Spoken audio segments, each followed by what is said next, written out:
The scent of fresh blood and wet earth invaded her nostrils. Icy drops trickled down her skin from a starless darkness.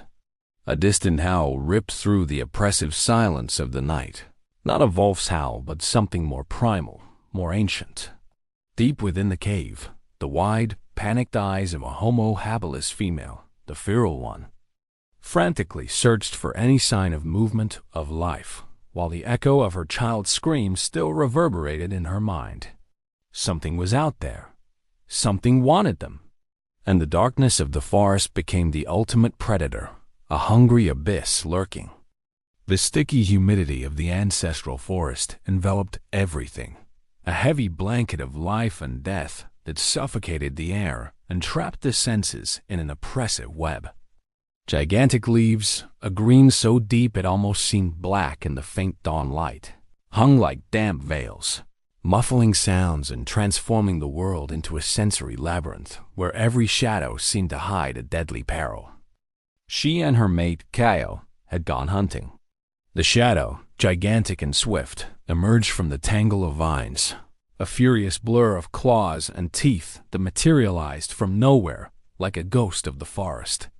Her child was gone, swallowed by the darkness, taken to an unknown fate. Kaio was dead, his life extinguished in a brutal instant, with no time for goodbyes. And something was out there, watching, waiting, a malignant presence that seemed to mock her despair, a shadow that reveled in terror. The sweetish scent in the air she now realized was not just the smell of the forest, but the smell of the predator, a musty, putrid odor that seemed to exhale death like the breath of an open grave, a smell that would haunt her forever. A predator that hunted not for hunger, but for something darker, deeper, something beyond the simple food chain, something unspeakable. A terror that nature had hidden for ages, a primordial secret, and that now had awakened from its ancient slumber to haunt human existence. Whatever it was unlike anything they had ever faced, something that defied all their understandings of the wild world and of life. And it was approaching closer and closer, with the patience of a wraith and the cruelty of a demon, ready to claim its next victim. The feral one barely had time to scream, to push her small child away from the imminent danger, a desperate maternal reflex that, in the end, was not enough to stop the relentless force.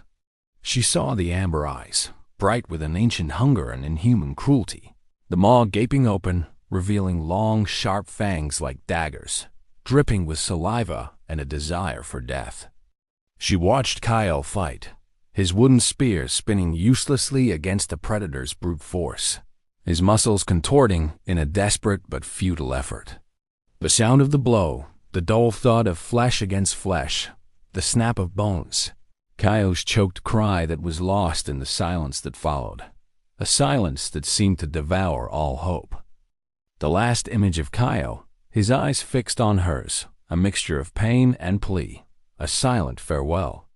Hunger was a constant companion, an emptiness that gnawed at flesh and soul, a daily motivation for the relentless search for food. Kaio, strong and agile, with his sharp stone tools that he wielded with skill and precision, hoped to bring down a small deer, or perhaps even a wild boar, to satisfy his family's hunger and ensure their survival.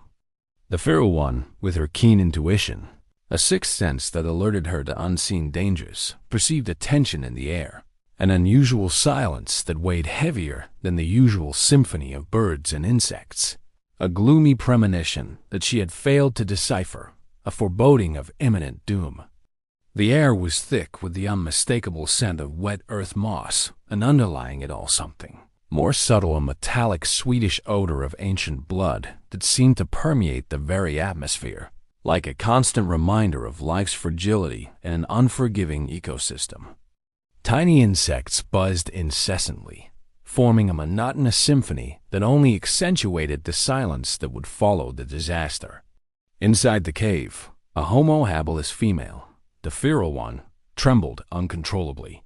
Not from cold, the climate was oppressive, the humid heat clinging to her skin, but from a visceral fear that chilled her to the bone. A terror that had taken root in her chest and now pulsed through her veins like a slow poison.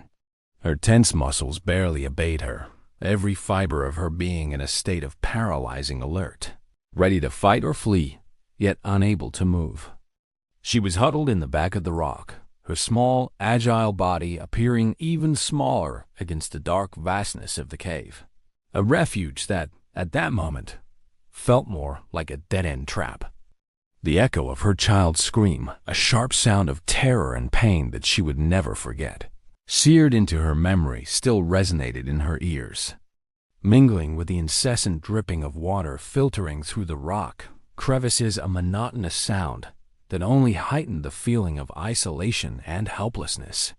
Her deep, wild brown eyes were fixed on the cave entrance, an irregular fissure that opened into the labyrinth of vegetation, a portal to the unknown and the unspeakable. Every shadow dancing with the breeze brought the promise of a threat. Every whisper of the wind seemed to carry the name of her tormentor, her executioner. She remembered the morning before, when sunlight filtered through the tree canopies, creating golden mosaics on the forest floor, a spectacle of ephemeral beauty that now felt like a distant and painful memory, a lost paradise. And then the attack. There was no warning, not a broken twig, not a rustle of leaves, just abrupt silence before the storm. Now, in the oppressive darkness of the cave, the feral one tasted the bitter flavor of helplessness in her mouth, a metallic tang that mingled with the smell of damp earth. The air inside the cave seemed to thicken. Each breath the feral one took was a painful effort, a rasp in her lungs that reminded her of the fragility of her own existence, of how close death had come. The smell of damp rock and mold mingled with the scent of panic, a cold sweat that streamed down her forehead and drenched her fur, betraying her deepest terror. But something in her deepest instinct, something forged in millions of years of relentless survival, prevented her from succumbing. It was the stubbornness of life, the unquenchable flame of a mother who refused to give up. She knew she had to understand. Every movement was a test of her nerves, a battle against the paralyzing fear that tried to dominate her. An elongated shadow, darker than night itself, stood out for an instant against the almost imperceptible green of the trees, an anomaly in the landscape that made her hold her breath. It was large, imposing, with a silhouette that seemed to belong in a nightmare, distorted and unnatural. It was not the saber-toothed tiger they knew, with its powerful muscles and imposing fangs, nor the giant wolf, with its hungry howl and thirst for blood. It was something different, something with a more elongated, almost reptilian head, a more robust body and legs that seemed short, but possessed terrifying brute force. Its eyes, she swore, gleamed with a pale light in the darkness, like flickering will-o'-the-wisps observing her with cold, calculating intelligence. A shiver ran down her spine, a tremor of horror. The creature did not seem to be hunting for hunger. There was no desperate urgency of a common predator. The way it moved, with terrifying patience and calculated deliberation, indicated something more sinister. It seemed to be watching, not looking for food, but for something else. Something more terrible, with a malignant purpose she still could not comprehend. What could it be? The dragging sound from outside seemed to approach, a heavy shuffle that made the small stones at the cave entrance vibrate, as if the earth itself were trembling in anticipation of something terrible. She remembered the ancient tales told around the campfire on cold nights, about creatures of the shadows that lived in the densest parts of the forest. Beings that their ancestors feared more than fire and rising rivers, more than death itself. Were they just childish legends to scare children and keep them close? Or was the reality even more terrifying than the darkest stories, a horror forgotten by time? She had to know what had taken her child, what had devoured the life of her mate. What was this creature that moved in the shadows like a ghost, invisible until the fatal moment, and now presented itself as the embodiment of horror? Her eyes scanned the cave entrance, searching, despite the paralyzing fear, for any clue, any sign, any crack in the darkness that could reveal the truth, no matter how terrible it might be. Outside, the night forest was alive with sounds, but not the familiar sounds of life, of nocturnal hunting or the wind in the leaves. Small symbols marked on the oldest trees, deep scratches on the bark that seemed to follow a specific pattern, almost like a primitive writing, a language of shadows. She had ignored them, focused on hunting, on daily survival, on the pressing need to find food for her offspring. Now, these marks returned to her mind with frightening clarity, a gloomy premonition that turned into certainty. Were they warnings? Messages of danger from an ancient race? Or, worse, demarcations of a hunting territory, the seal of a predator that claimed those lands as its own, marking its possession with pain and death? They were creaks of dry branches that seemed to whisper forgotten names, phantom laments of lost souls that vanished into the veil of night. The rustling of leaves that sounded like furtive, calculated footsteps approaching with murderous intent. And, most terrifying of all, a low, dragging sound that seemed to come from the depths of the earth, a distorted echo of a roar, a call that did not belong to this world, but rather to an abyss forgotten by time. The feral one was on the verge of despair, every fiber of her being screaming to surrender to the darkness that surrounded her, to hide and wait for the end.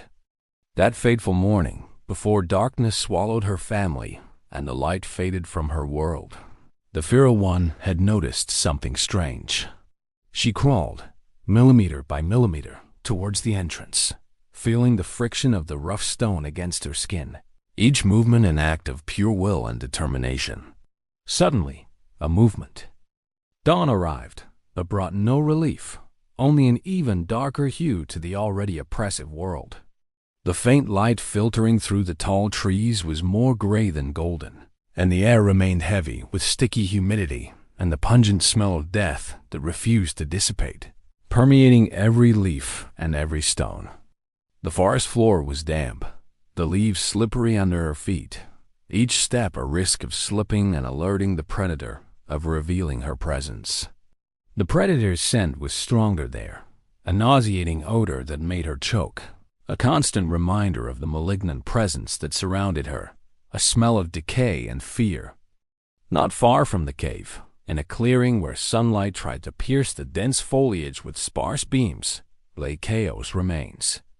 The scene was brutal, a senseless carnage, a testament to unscrupulous violence.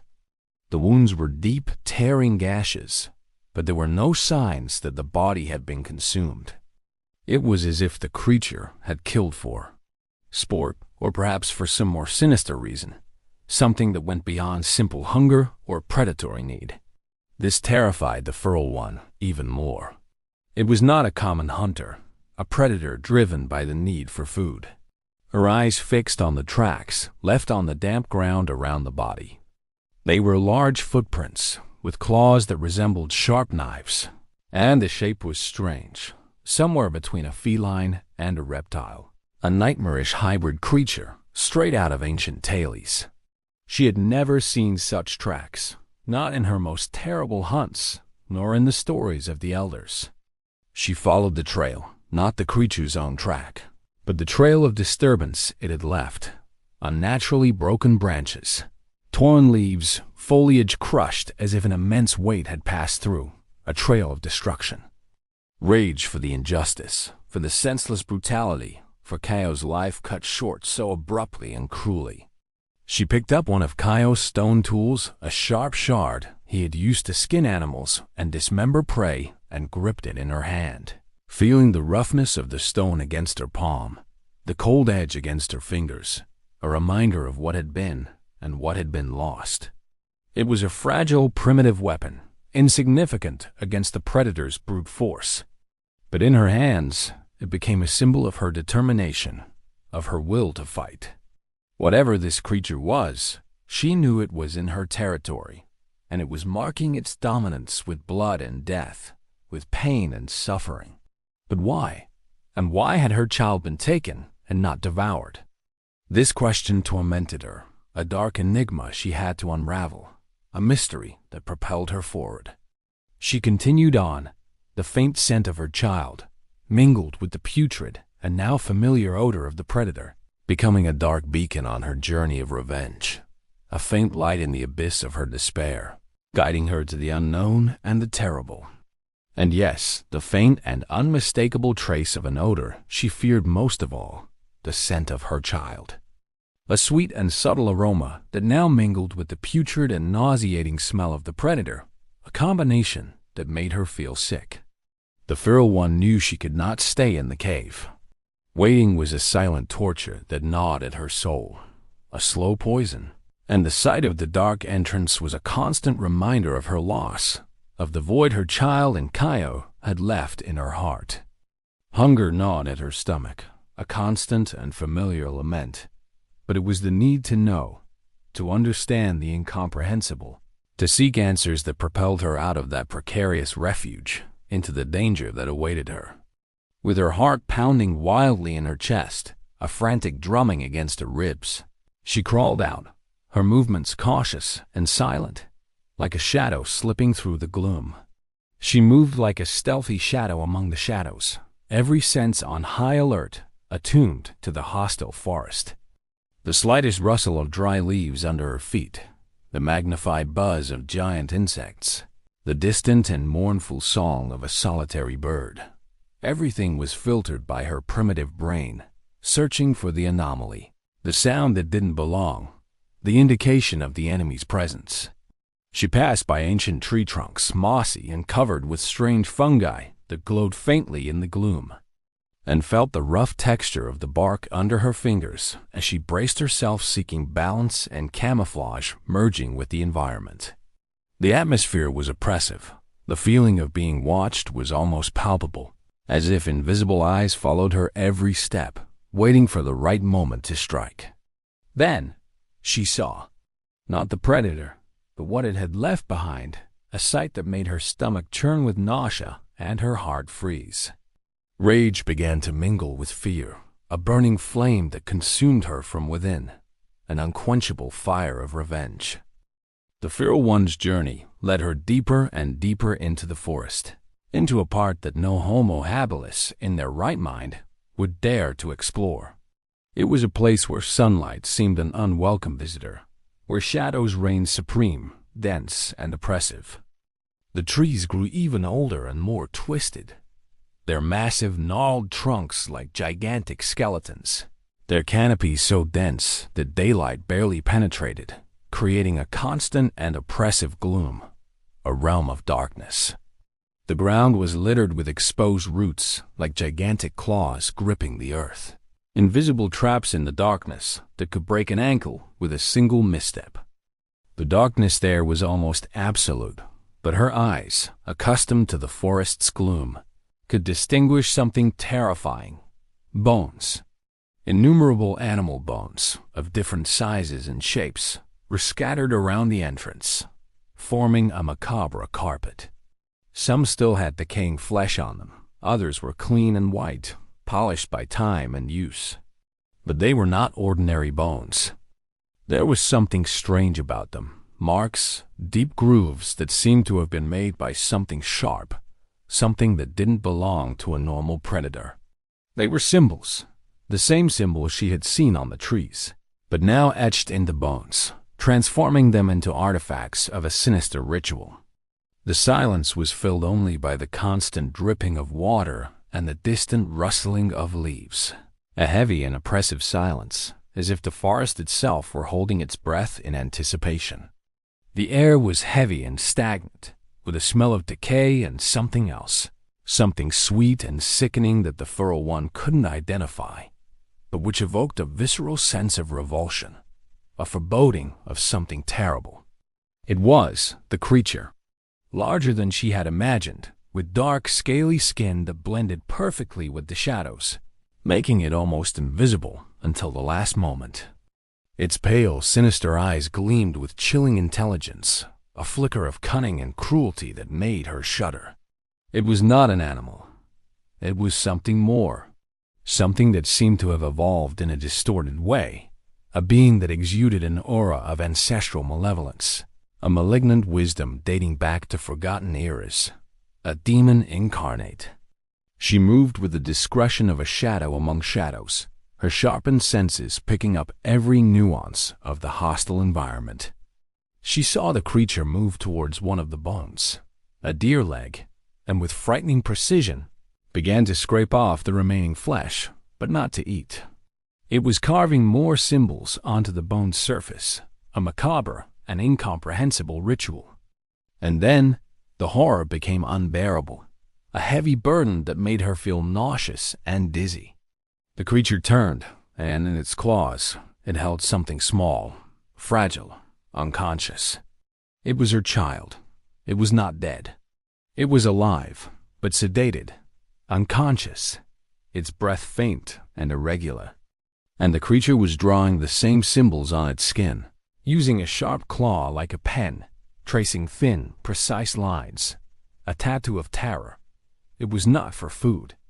It was for something much darker, something that involved rituals, sacrifices, and a purpose beyond human comprehension. And whatever it was, the Feral One knew she was about to discover a terrible secret, a secret that humanity had forgotten, but which still pulsed in the depths of that primordial jungle, an echo of a forgotten and horrible time. The slightest rustle of dry leaves beneath her feet, the amplified buzz of giant insects, the distant and constant murmur of an underground river. Everything was filtered by her primitive brain, searching for the anomaly, the sound that didn't belong, the indication of the enemy's presence. And the sound came from an imposing rock formation that rose before her, camouflaged by the lush vegetation and the darkness. It was a kind of cave, but not a natural cave, carved by time and water. It seemed to have been shaped, dug with purpose, with an entrance that resembled a giant maw of some primordial creature, open to swallow, a portal to hell. The smell of decay was overwhelming there, mingled with the peculiar and nauseating odor of the predator, now stronger than ever, a smell of death and putrefaction.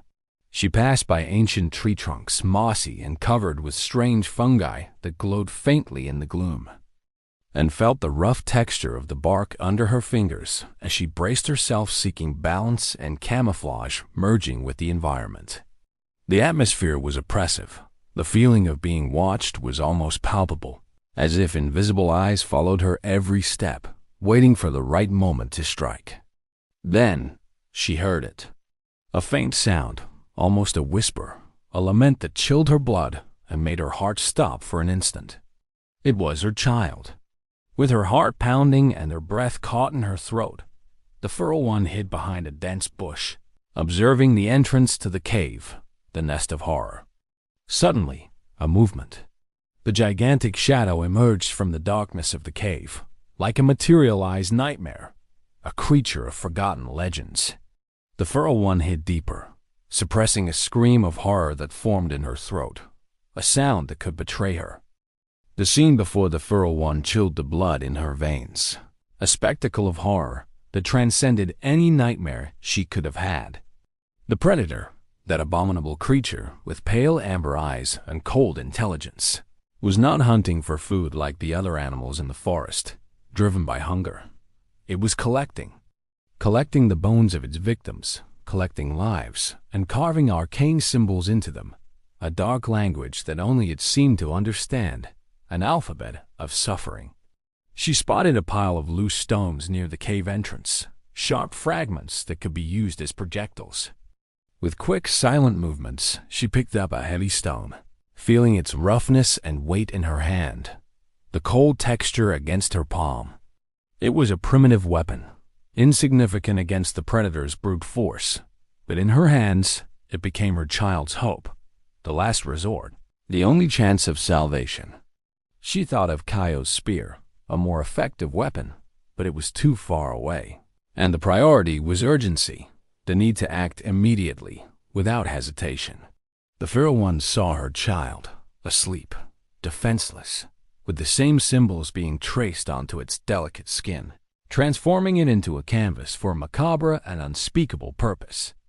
The Feral One threw the stone with all her might against the cave wall, causing a resounding crash that reverberated throughout the environment, echoing off the exposed bones and damp walls, a sound of chaos.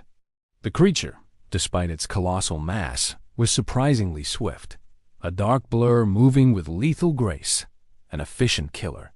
Its claws extended, sharp blades seeking her flesh, but the feral one narrowly dodged, feeling the air move with the force of the blow, a shiver of death brushing her skin. She saw the look of surprise in the predator's eyes, a mixture of rage and something else, something almost human in its expression, as if it could not conceive such insolence, such a challenge. This creature was not merely an animal. There was a mind behind those fangs, a mind that was disturbed by her interruption, by her audacity.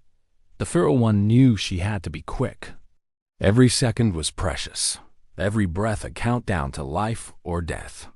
And she was willing to do anything to save her child, to rescue it from that abyss of horror, from whatever dark fate the creature had planned.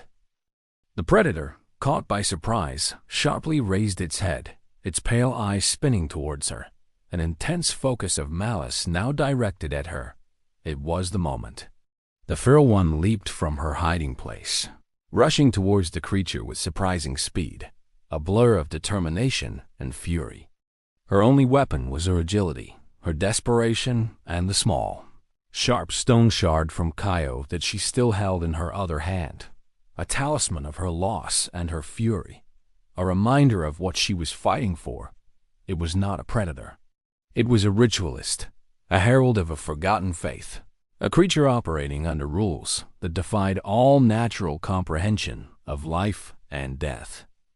The feral one, driven by a desperate fury that burned in her gut like a wildfire, felt a wave of courage that overcame her paralyzing fear. The grief for Kaio, the terror for her child, everything transformed into fierce determination, an unshakable will to fight. It muttered guttural sounds, a kind of primordial chant that seemed to echo from the depths of the earth, a dissonant melody that made the feral one's fur bristle, a song of death.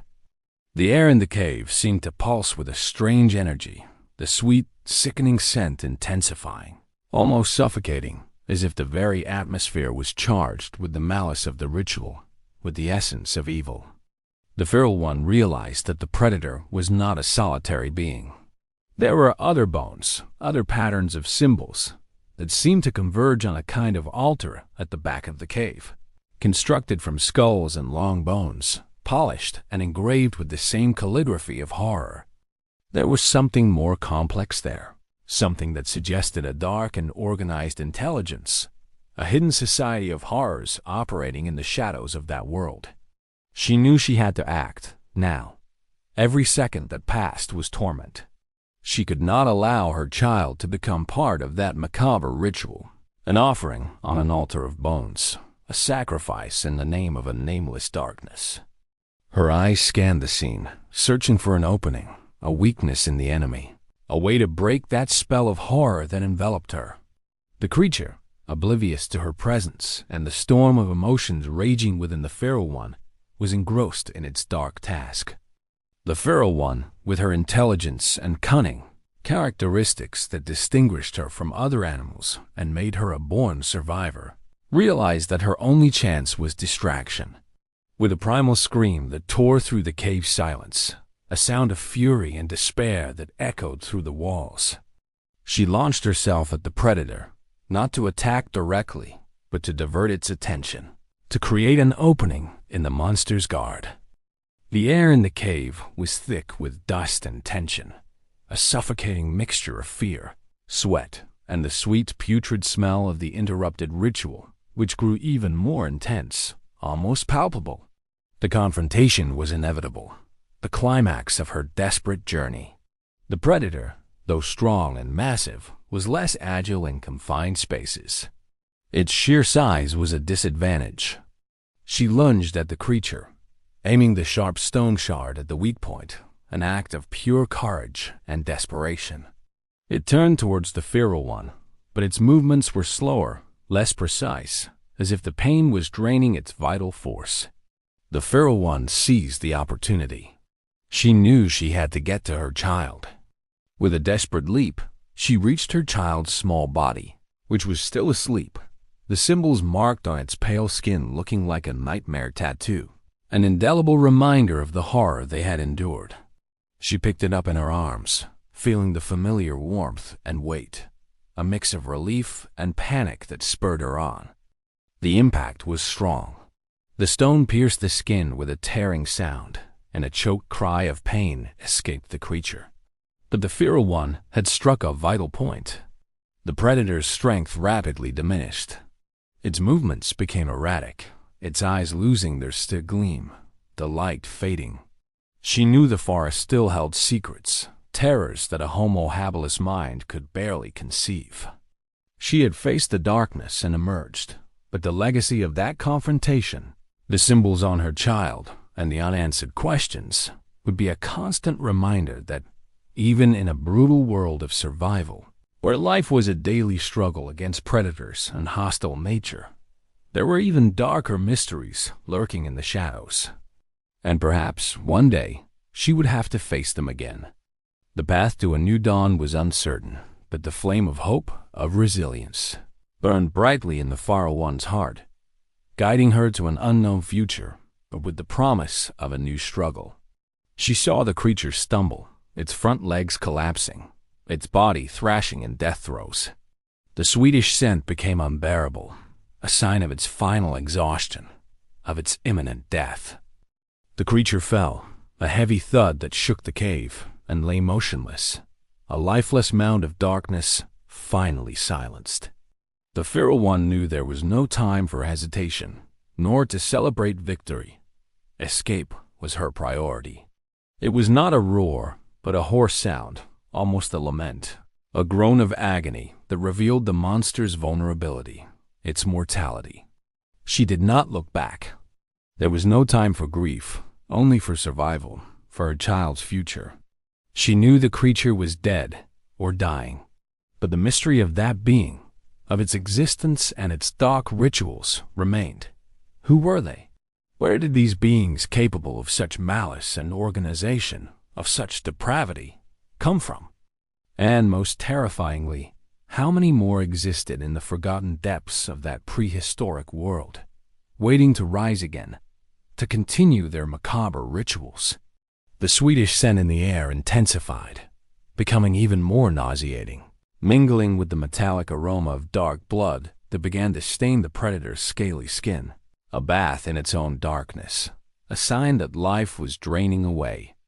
Its massive blows missed by mere inches, each one unleashing a wind that the feral one felt on her face, death's breath brushing her skin, a constant warning. She was searching for a weakness, a vulnerable point in the monster's scaly hide, a place where she could penetrate. Her eyes, sharpened by urgency, fixed on a lighter area of the predator's dark skin near its neck, where there seemed to be an old scar, a flaw in its natural armor, a weak spot revealed by fate. The feral one, driven by pure adrenaline and a maternal love that made her forget herself, faced the primordial terror that had taken her family and threatened to consume her child. The predator, with its pale eyes gleaming with an ancestral fury and its aura of malice filling the environment, was a formidable opponent, a being that seemed to have sprung from a primordial nightmare, an entity of pure darkness. But the feral one had something it did not, the intelligence and determination of a Homo Habilis, the flame of survival that burned stronger in her chest than any fear. She ran in a zigzag, using the cave's irregular walls as cover, each rock a temporary shield against the creature's blind fury. With a roar of fury and despair, a sound that came from the depths of her soul, the feral one propelled herself forward, using all her strength and agility, a leap of faith and desperation. The creature staggered, a gleam of fury and confusion in its eyes, now tinged with pain.